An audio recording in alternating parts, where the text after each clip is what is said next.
Which comes first, the chicken or the egg? My question is, does it really matter?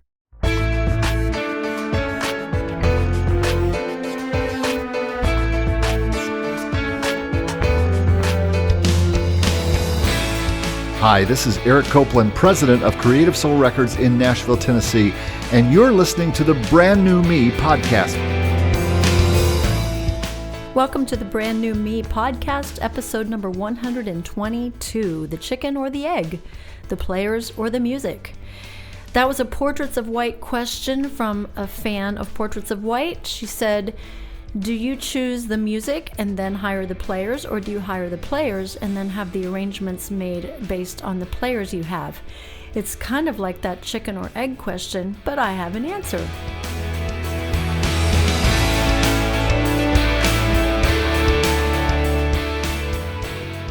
The very first year we did Portraits of White, which was 2014, we chose a small orchestra, and I had a wonderful saxophonist who played in the show. His name is Doug Cook. He still plays with us. He's been in the show every year.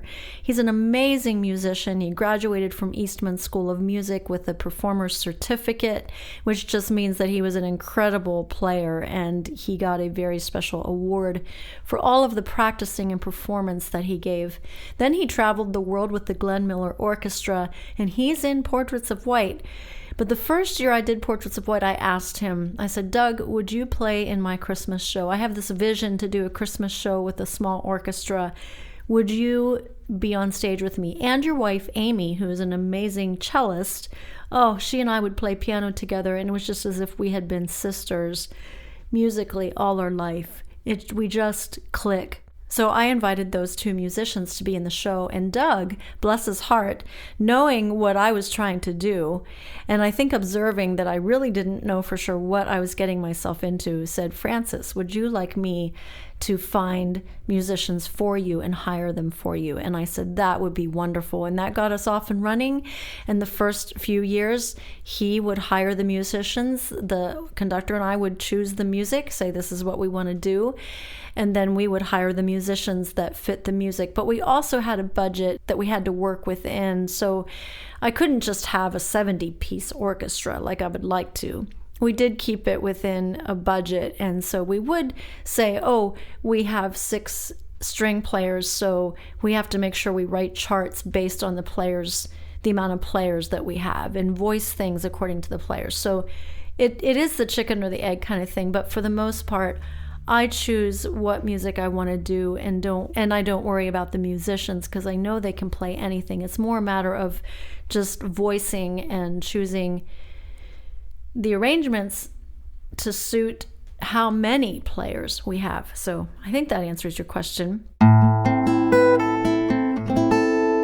Now moving on, I want to ask you a question. Did you journal last week? Did you follow my assignment and get yourself a spiral notebook and try journaling some of your reactions to song lyrics or scriptures or books that you read or conversations that you had with people? Have you been journaling, and how has that been going? And I just encourage you, just keep it up. Even if you miss some days, don't worry about it. Just keep learning to write out your thoughts and your feelings and experiment with all kinds of ways of journaling. I'm going to share with you another selection from the next entry in my journal from 2011. I had just done a conference in Grand Rapids, and I shared with you some excerpts from that journal entry from being in Grand Rapids. Well, now I'm on my way home. It's my mother's 88th birthday, and it's February the 6th, 2011, and this is what I wrote. I'm flying home today. It's been a great weekend. I've noticed another change in me since I've been focusing more and more on God's love. I was starting to get really lonely in hotel rooms, and I didn't look forward to that at all. But the last 2 times, and this one being included, I haven't felt that loneliness at all. It feels more like my normal self when I used to travel and enjoy traveling. God, you certainly know the plans for me that you have, and I'm sure they are good. And I thank you that even when I try to plan my own steps, you order them. I invite you to come today and fulfill your plan for me on this day. It's a short entry. That's okay, because there'll be some longer ones. I thought I'd play you a song today on this episode. It's actually a song from my Sunrise Meditations CD project that I did during COVID, where people sent in nature sounds and so forth from where they were in lockdown. Many of them just used their phones and they captured birds and rain sounds and thunder. It was a wonderful experience as I built a Facebook group from doing Facebook Live during COVID. From my grand piano in my studio, I'd just sit and play, and we'd gather every day, every weekday. I did it daily, and then Easter came and we did an Easter sunrise service online and got up early at 6 o'clock Easter morning and watched the sunrise. And somebody said, hey, you ought to do an Easter album, which led to me doing a solo piano project of Easter hymns and classical pieces. And then we combined it with people's nature sounds that they sent in. And speaking of Doug Cook, who helped me find players for Portraits of White, we feature him on this song on the CD, When I Survey the Wondrous Cross. It is so beautiful, and I just happened to pull it up the other day to listen to. I needed something to calm my heart, and I thought, Sunrise Meditations, that would work.